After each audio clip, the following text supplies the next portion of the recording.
Ti ricordi quella sera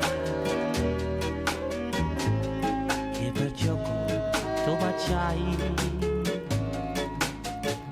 Sembrava solo un'avventura. All right, we are here for another session at the Stablecoin Conference powered by Bitso Business. We're here with Ben Reid. So excited for this. Thanks for, one, hosting this and inviting us to be a part of it. But it's been so fun sitting down with so many incredible builders and founders and leaders. My head is going to explode with all of these things. Thank you, Appreciate Drew. No, thank you guys for coming. And actually, it must be nice on one hand, because you get to sit in here and talk to a lot of cool people and hear interesting stories. In some sense, I feel bad for you because you probably don't have as much time to walk the floor or go listen to panels. And like, it's been an awesome conference thus far. I haven't been able to sit into any of those panels. You just got off of a speaker. Was it a solo slot or were you? I was moderating a panel on non-USD stablecoins. Okay. It's my jam. Well, let's dive into that. So non-USD stablecoin issuance, that's a big part of your focus. Maybe give us, as we start, like your role at the business, where you sit. Bitso does so many things, and specifically where you're spending your time every day. Yeah. I'll give like the arc to give the quick answer. You can think of me as the GM of Bitso's issuance business. So it's Bitso's issuance activities, stablecoin issuance. But how to get there, how to end up in that role, and like how did Bitso end up with that role in the first place is, I think, kind of interesting. There's really, the way I look at it, there's kind of like three pillars to Bitso's business, each with different maturities. First, there's the core exchange business. It's 11 plus years old. It's, by far the top crypto exchange in Mexico and operates in multiple countries. And, I think a lot of people are familiar with Bitso as a crypto exchange. The thing that I think is interesting, I know you were at Coinbase at one point, right? So Coinbase, I was at Kraken previously. At least my read is that your big sort of like global tier one exchanges, as they started getting big, as crypto started blowing up, their initial next business, their initial expansion was like institutional. It was like, let's build an institutional arm. Let's have institutional custody. Let's serve high net worth individuals, hedge funds, stuff like that, which makes perfect sense. Bitso, I think, by virtue of, one, its place in the world, both like the markets it serves and literally even just geographically where the people are located, but also by virtue of Bitso having the most liquid stablecoin to MXN or stablecoin to local LATAM currency books. Certainly in Mexico, the most liquid MXN to crypto or to stablecoin in the world. I mean, yeah. And because it was directly integrated to SPEI. The SPEI network is a real-time interbank network in Mexico. It has high penetration. And Bitso directly integrated. So is a Bitso entity is one of only 8 companies that are directly integrated to SPEI. It did that first to facilitate on-ramping to Bitso, just to make it easier for people to on-ramp fiat onto the Bitso exchange, to make it easier to serve like crypto customers. But because Bitso had those direct SPEI rails and the most liquid books in the MXN to stablecoins, Bitso's expansion was in cross-border payments. And that's Bitso Business. That's the second pillar that we call Bitso Business. Now, Bitso Business is, I'm sure other people have talked about it, a pretty big player in the cross-border payment space, processes around 10% of remittances between US and Mexico run through Bitso's rails. Like it's a massive number. And that's Bitso Business, which is, I think, kind of unique. Like, I don't know of any other crypto exchange that was like, let's have a payments business be our second business. It's all largely like institutional was like the next big thing for a lot of them. But it's from that perch that Bitso then had a first row seat to stablecoins and how they're being used for payments and what was going on in LATAM. And it's from that reason that Bitso said, this is a big thing. This is a wave. We can ride it. And if anybody has the ingredients to launch a Mexican peso stablecoin and hopefully make it a success, it's got to be us, right? And so Bitso created a third pillar called Juno. It's the issuance business, which is the brand name. It's a subsidiary of Bitso, which is our issuance business, which now is the issuer of MXNB. As that was growing, they needed somebody. I was fortunate enough to have the opportunity to, talk to some folks here, had some connections in, and I have a background that's sort of a blend of like BD and GM business and GM in crypto and payments and like TradFi FinTech. And that was kind of, I guess, the right mix that I was fortunate enough to end up in essentially the GM role of that business. Juno. So Juno is this third pillar. When was Juno? This is new. This is like a new thing. When did it formally kind of launch? And were you also, before this, were you at Bitso in one of these two pillars and you moved in, or were you coming in from like the outside of Kraken? It launched earlier this year. We launched it in, this was March. So no, the business is new. We launched it along with announcing MXNB. So we kind of did it all at once, big bang. And no, I was not in Bitso. I was brought in to essentially run the business side of this business, take it to market and run strategy and all that sort of stuff. Yeah, I was at Kraken before for a relatively short stint. I was hired in as global head of BD at Kraken, which I didn't have any formal crypto background, but I was looking to get into it. I've been following the crypto space for a while, just as a user. I was like, I'm interested in this. And somehow I like made it far in the interview process and was like, you guys know, I don't have like professional experience. And they're like, yeah, no, it's fine. We want your background is what we like. It's a perfect background. You can ramp on the crypto stuff. We've been interviewing people for a long time. You're the right fit. And so I was fortunate enough to go into that role at Kraken for a stint as well. Kraken had some big changes go on there. And so my window was relatively short. For a TradFi guy like me going into Kraken, when you go into a business like that, which is broader, obviously broader purview, both geographically and in the things they touch than Bitso in terms of like wild crypto. They've got derivatives business. They've got, they got a lot of things. For a TradFi guy like me trying to ramp and seeing the whole wild spectrum of crypto, there's definitely things that like, a month in at Kraken, I was like, I don't know what you just said. Like, and I'm going to need some time to understand that. Like, I can't add any value here. I still feel like that. Yeah. I feel like I'm in school being in crypto. I feel like I'm in school and when I don't like read every night, I'm getting behind. Yeah. But it can get overwhelming, all the stuff to learn about. It's moved so fast for sure. But I was fortunate enough to be involved in stablecoins from day one as well. But Kraken invested in some MiCA compliant stablecoin issuers. I was involved in that. Kraken's involvement now that it's obviously been public for a while in the global dollar network and Peso's global dollar network. I had involvement in that. And that was something I didn't need to ramp on. Like stablecoins was something I could sink my teeth into. And I was like, I get this. Yeah. And so that was my like realization, like, oh, I like this. And I kind of gravitated towards it. And then when my time there came to a close, luckily I was in a position where I was fortunate enough to actually, I consulted for Quantos Payments, which is a Dutch stablecoin issuer, issues USDQ and EuroQ, consulted with them for a couple months and then ended up at Bitso in, I think, just the perfect role. Like GM of a stablecoin business. Like I couldn't be happier. It's amazing. Okay, so let's talk about Juno specifically. So you're in this moment where you have all of the tools and the pieces of the puzzle, in my view, like you said, like you have the brand, you have the distribution, you have I'd imagine, an amazing team around you and the capital to go do really amazing things to grow the influence and the issuance business of Juno. What is your approach to doing that? Like you're leading the ship here. What are some of these, as you attempt to maybe some key partnerships, key product decisions, go to market strategies, like bring us into that room a little bit in terms of how you guys are thinking through dominating that space? Yeah. One thing I'll say, I'll acknowledge if anybody goes into, I don't know, Dune or like Arbiscan, because Arbitrum is our base chain. We're issued on Avalanche as well, or deployed on Avalanche as well. Like you'll see that MXNB, our Mexican peso stablecoin, is still quite low. Do you know what it is currently? Like roughly $1 million, something like that, give or take. Very AUM. Volume is a lot more. We are in some DEX pools that have like high volume, but yeah, very low AUM. There's some very legitimate reasons for that. Because you asked how do you do that? Well, I think in tech, it's always better to like not wait until like don't sacrifice speed for perfection. I don't know. I just made up that phrase, but like launch shit fast, right? Yes. And so when I came in, it was like, okay, the Mint platform is almost ready. I came in at like the 10-yard line on like the work that was being done, and I got to take stock of where things were. The smart contract is ready. The deal with Arbitrum is done. Like the platform, and Juno is more than just a brand. There's a platform called Juno Mint platform, which I describe as like Circle Mint for MXNB. So if you've ever been in Circle Mint, like it's a pretty sleek, like automated platform. It makes it like easy and obvious how to like mint USDC. And it's a similar thing where you can automate minting and burning. So in Juno Mint, if you transfer pesos in, it will automatically mint.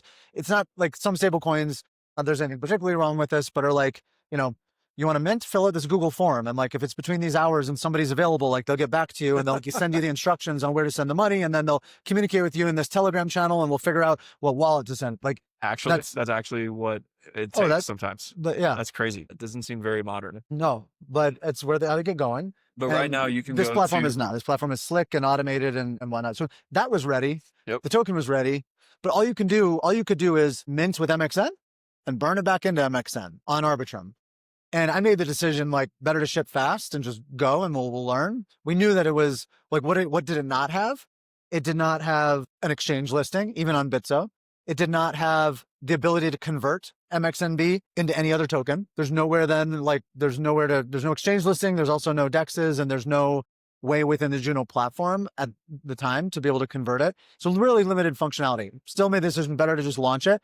And there's been some usage. There's been some usage, and we have some DEX pools that has some volume now, but it's low. But we learned also what's missing, and there's a number of things missing that are sort of like rolling out or in the process of rolling out. One, exchange listings. So the obvious thing that people are like, oh, well, that's weird, is it's months after launch. It's still not on Bitso, on Bitso's exchange. Why? Well, we could list it tomorrow in an order book model. Every exchange is built on assuming an order book model, right? If you think about Bitso was built 11 years ago, they weren't assuming like, oh, maybe one day we'll issue our own stablecoin and we need to like have some functionality that makes it a little more embedded. It's just like, we're going to list tokens. It's going to be an order book model.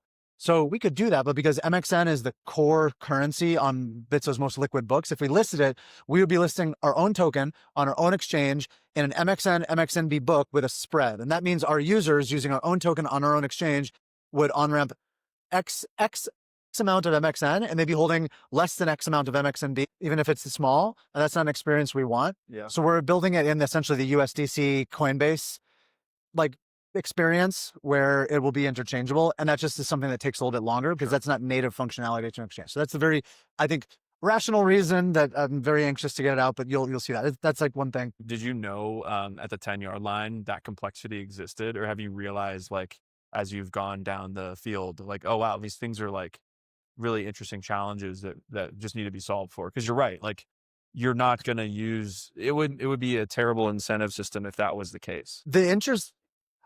Most interesting part was actually the internal conversations. They're like, at face value, you may not think it, but like there are deep, the initial thing was, let's list a book. Well, let's list a USD book then. And there's like deep philosophical conversations internally about what the right user experience should be. And the balance is like, what's the right user experience? What's elegance? What's trade that off with the time? And then in particular, visibility. And what I mean by that is visibility on CoinGecko and CoinMarketCap is really critical. Like they need to be able to see your books. And there's a question about how to implement, if you don't do it via an order book, how do you make sure that they have visibility into the volumes of a token? So like if you look on CoinGecko and CoinMarketCap, they don't assign volumes to USDC on Coinbase. Like they attribute no volume to it because they can't read it. They don't look at it as such, because there's the only USDC denominated books they have are like, there's like USDC EuroC or something like that. It's a lot of people miss that, but like they don't give them kind of credit for it.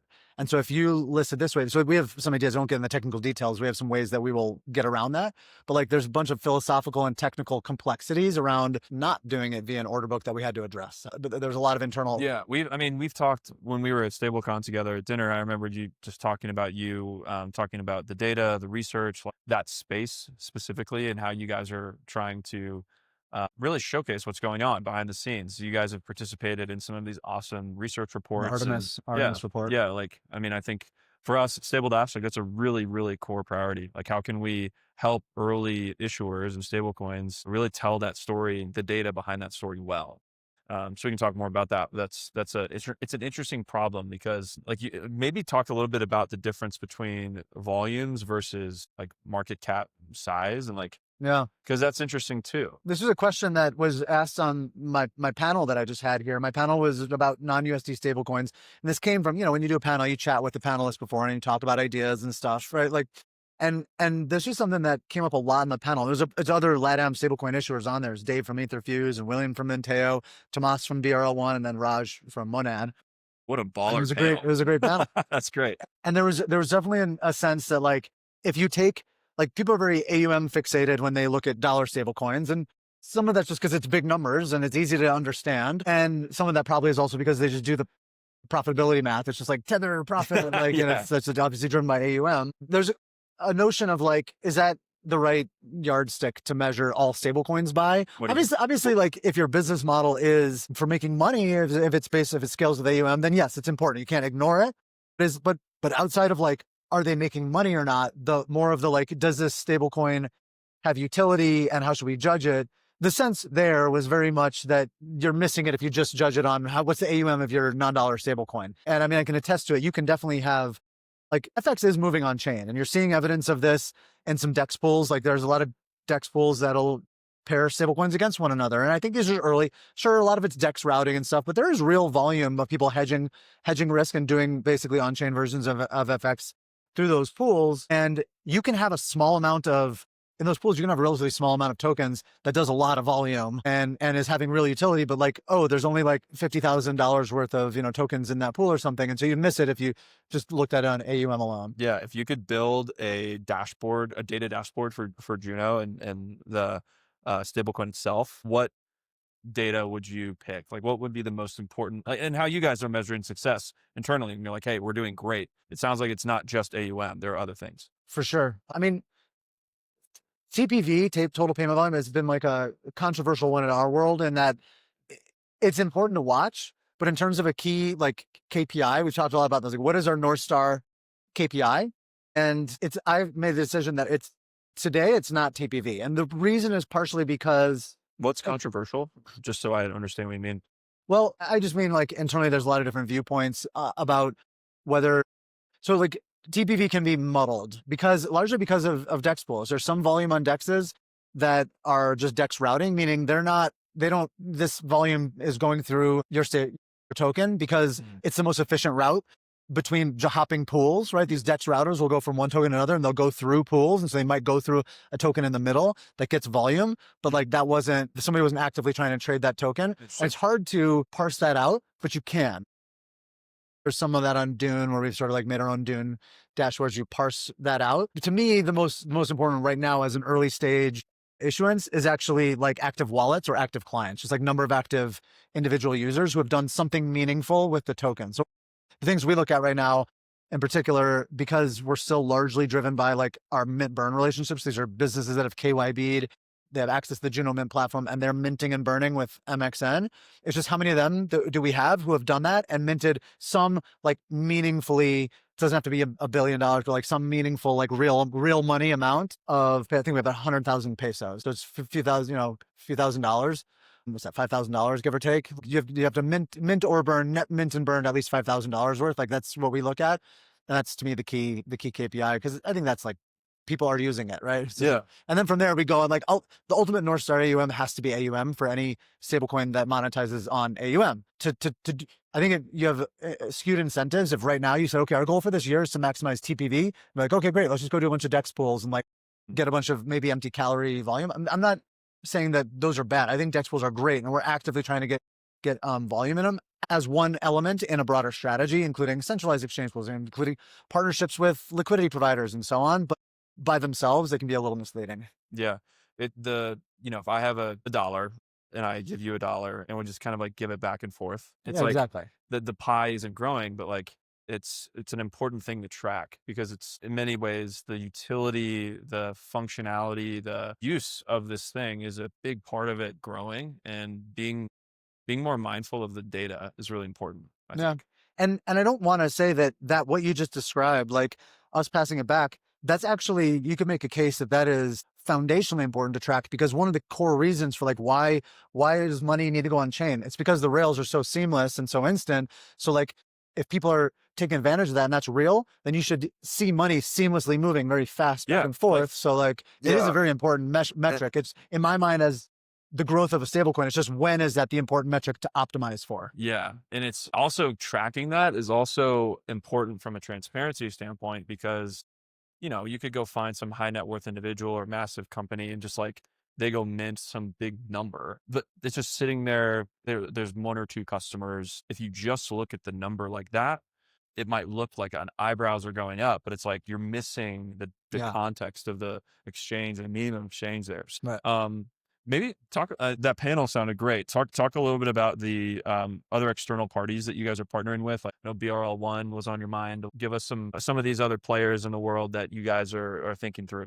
So I talk a little bit about BRL because we're not the sole issuer of it. In that case, it's a consortium. So we're in a consortium with two other exchanges that are Brazilian exchanges, Mercado Bitcoin and Foxbit, and a market maker called Kai Invest. And so there's 4 members of the consortium. And it took me a little bit to digest this. Like, why are we issuing this stablecoin? Is this just, it's a stablecoin? Like, no, there's actually a super interesting set of circumstances in Brazil that give rise to this stablecoin. And if you are interviewing Tomas Teixeira from BRL1, you'll probably hear more about, he probably talked about check out that some episode. of this then. In Mexico, we get to Brazil, but in Mexico, for example, there's relatively few number of exchanges that denominate in MXN. Like there's very few. So like relative to the size of the country. In Brazil, there's like 20 exchanges that have BRL books, which is relatively high. I mean, it's a bigger country, but that's still a relatively high number. But there's relatively few market makers who will make markets and who have the capability to make markets in BRL books. So what that means is these market makers need to be efficient with their capital. And if something's happening on this exchange, like they need to be able to seamlessly move value between exchanges so they don't park too much money on any one exchange, because the cost of capital is also high. The Selic rate, essentially the reference interest rate in Brazil, is 15%. So like their cost of keeping capital somewhere where they're not earning on it, whether you call it like the opportunity cost or if they're borrowing to do this, is extremely high. And they're very deeply aware of it. So they need to be as efficient as possible with their capital. These market makers are tasked with make markets spread yourself thin on a lot of different exchanges. You can PIX is often cited, and PIX is a real-time payment system in Brazil. And you can PIX fiat value back and forth. For a market maker to move value from one exchange to the next, they need to off-ramp their value from the exchange via PIX to a bank account, and they need to on-ramp it again. And while I don't fully understand all the reasons, there are reasons why that's a subpar extra hops. It's extra hops. I think in certain cases there can be tax implications or risks. Like there's a bunch of reasons why that's a little subpar. So BRL1 was conceived as first and foremost, as an inter-exchange value mechanism to enable liquidity providers to be as efficient as possible on these exchanges. And so we're actually in the process of, so cool. I'm giving a little preview here, but we're sort of announcing BRL1 as more like a network, trying to explain it more as a network. And we want to bring in those exchanges in Brazil and welcome them to, why should they do it? Like, why should they join the network? Join the network means a listing, but there's incentives for them as well, because we'll all serve the Brazilian market better if our market makers and our liquidity providers can better do their job on all of our exchanges. That's the reason for it, or that's like the initial use case. I found this so fascinating once I kind of grokked this a little bit, because that is a distinctly Brazilian thing. It's a set of circumstances in that country. But I was fascinated by it. And it's like that's a use case for a non-dollar stablecoin. Like USD stablecoin you can transfer dollar stablecoins between those exchanges, but then you need to get it back into BRL because they're making markets in BRL. Whereas if these exchanges on-ramp and some of them will do something like a one-to-one conversion, then it just makes them so much more efficient to make BRL books. Yeah. I think this is a perfect example of just like being super deep in a specific part of the world and having understanding of the markets you're trying to win. And I think that's a huge competitive advantage and testament to just like the Bitso Business's understanding of the market in Brazil, for example. Like that, what you just outlined is a visibility of like, hey, this is unique to this country based on those factors, and we can actually use stablecoin rails to solve for that. And that might not be a problem in other countries. I'm wondering, do you see that recipe, if you will, potentially applying to other places, or is that something that's just going to be unique to Brazil? But these are pieces, like you can kind of like Lego piece these other things together in different markets. I'm just curious if that like market maker issue exists elsewhere. As far as I've seen, that is like a uniquely Brazilian thing, because it's a big enough country where there can even be 20 exchanges that have BRL books. Like there's no other country in LATAM that has anywhere near that of their local currency. I don't know, maybe somewhere farther afield that could exist, but I'm not aware of it. It is a uniquely PIX is also a unique shout out to, we had an incredible conversation yesterday with Kaio from Lumix. He gave us like a master class on PIX. That was really cool. So go check that out. And I just want to ask you this too, Ben. So you were coming into Kraken. I'm going back to your background a little bit, but you were coming in, you said not from a crypto background. The way that you speak about all of the kind of the market makers and what sounds very like traditional finance stuff. Like, was that part of the world that you were living in before coming into crypto? Like, it's funny how these things, we say it's crypto and digital assets, but a lot of what you just said exists in very traditional markets, and you have to know about those things. Early in my career, I was a derivatives trader. I was an options trader for basically a prop shop. I was kind of like smelling that. I was he knows about this. I'm outed. Yeah, no, I come in that world. And that's how I wanted to get into crypto, was like I have that angle. And then I was in TradFi FinTech, like was the GM of a payments arm of a neobank. I've touched a few different areas of finance, and crypto's kind of like the final frontier. It's like that's where the crazy stuff's going on. I was like, that's wild, but it's like also clearly like the boundary pushing part of it. And I like to say I never like had the chance to like do an I told you so. Like back when Bitcoin was last at like 40,000 and people were still like on the hangover from FTX, I sort of formulated this thesis in my head that like now's a great time to get into crypto, and like people are missing the ball on this. And this is especially a time when like the great fintech layoffs of 2022 and 2023 were happening. Coinbase was laying people off. Like, it was bad. But my thesis was kind of like, hey, if you got laid off from TradFi FinTech, I still thought that like crypto was a better place. They were still hiring, and like our other countries are Brazil, Colombia, Argentina. Brazil and Argentina have like no shortage of crypto events. Colombia, I think, does too. Maybe not like huge ones, but like, Blockchain Rio just happened. Like that's a pretty big one in the region. Dev Connect, Buenos Aires. I mean, there's some like decent ones, at least for LATAM, right? It's not like Token 2049, I believe there's some big ones in those countries. Mexico doesn't have any. I don't really know why. It's population-wise big, and Mexico just didn't have any. So I'm kind of like, we stake our claim here. Yeah. Oh, from my perspective, just looking at the room, it feels like more than I've ever felt, the world of traditional finance is wanting to really seriously eagerly adopt the technology under the hood of a lot of what this whole room has been building toward, more than I've ever seen and felt. And it's not this like, what's refreshing about it is it's not this hype. It's like a serious intention. So it gets me really excited in terms of this the moment that we're in. I would love just your perspective on if you're feeling that. I feel like in what specific areas of that like more traditional industry you guys are thinking through in terms of like maybe what an issuance business like this, where it really comes to life. Like when you're going out and you're wanting to strategically meet with folks, what sort of maybe more traditional players you guys are really excited to be meeting with? Or maybe also as we close, like an invite, like who are you wanting to talk to? Who are you guys trying to go after? Somebody from a tier 1 Mexican bank came by from their FX desk, spot FX desk. I asked him, he said, I'm very interested. I'm trying to learn. We're trying to figure out our strategy. I said, do you guys do anything in stablecoins today? He said, not today, but we need to. And I think that conversation is happening in boardrooms and strategy sessions the world over in banks and desks. It's not to say that like, dunk on them, haha, you're late or anything like that. Like we're welcoming them in, and that's who we want here. Some, I think there can be a narrative in some angles, in some areas of crypto that like, oh, by welcoming the suits in, where, crypto's like lost its soul. Bitso, especially by virtue of Bitso Business, which is a very like works with payment processors and kind of like the traditional payment like bills and stuff like this, like definitely takes more of an institutional like work with TradFi angle. And so I think some of this conference reflects it.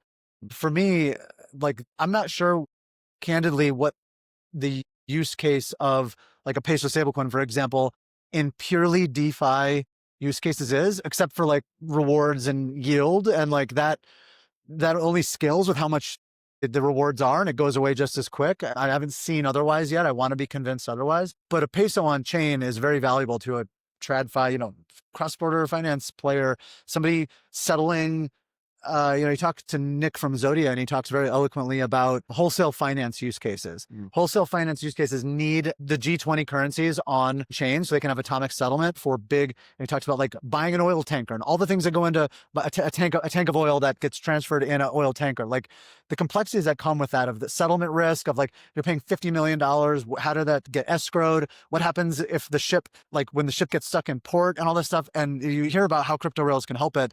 And it opens your eyes. That comes and that gets adopted when we welcome the banks and those types of players in. So I'm happy to see more of them, and I think we want to see more of them, and I want to talk to them. Great. Yeah, we do too. It's fun to see. We're entering this like really eager learning phase. It's fun for us to just like be in this business of covering and being a part of like just telling those stories, because all those like the people running around, they're just trying to learn.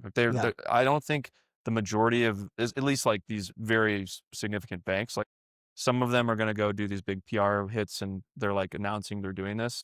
Most of them, from what I'm gathering, really just want to have learning taken seriously. We're not going to go publicly do something yet, but like we really want to like go work with teams. But so we're thinking a lot of that. I think that because of that, this is it. I'll end with this little thesis that I've shared a few other times. The USD stablecoin world followed grassroots retail to institutional arc. And we're at this point where institutions were like, we're not touching that. That's illegal, or it's used for drugs or whatever. And then they finally, have come around. There's regulatory clarity. And so now they're like trying to get it. But their first thing is, as it should be, like, what's our USD stablecoin strategy? I theorize that those same institutions are the ones who are like, well, we don't just have a US business, we have a global business. So they're actually gonna be the first ones to say, cool, we've got our USD strategy. Let me look further afield. What about a peso? What about the yen? What about et cetera? And so actually non-dollar stablecoins are going to follow an institutional to grassroots curve. That's my hot take. I love it. Well, that's a good place to end. Ben, thank you for the time. This is great. And Thanks thank you again for for hosting. This has been a really fun couple days. Likewise. Appreciate it. Ti ricordi quella sera che per gioco tu baciai? Sembrava solo un'avventura di Palma.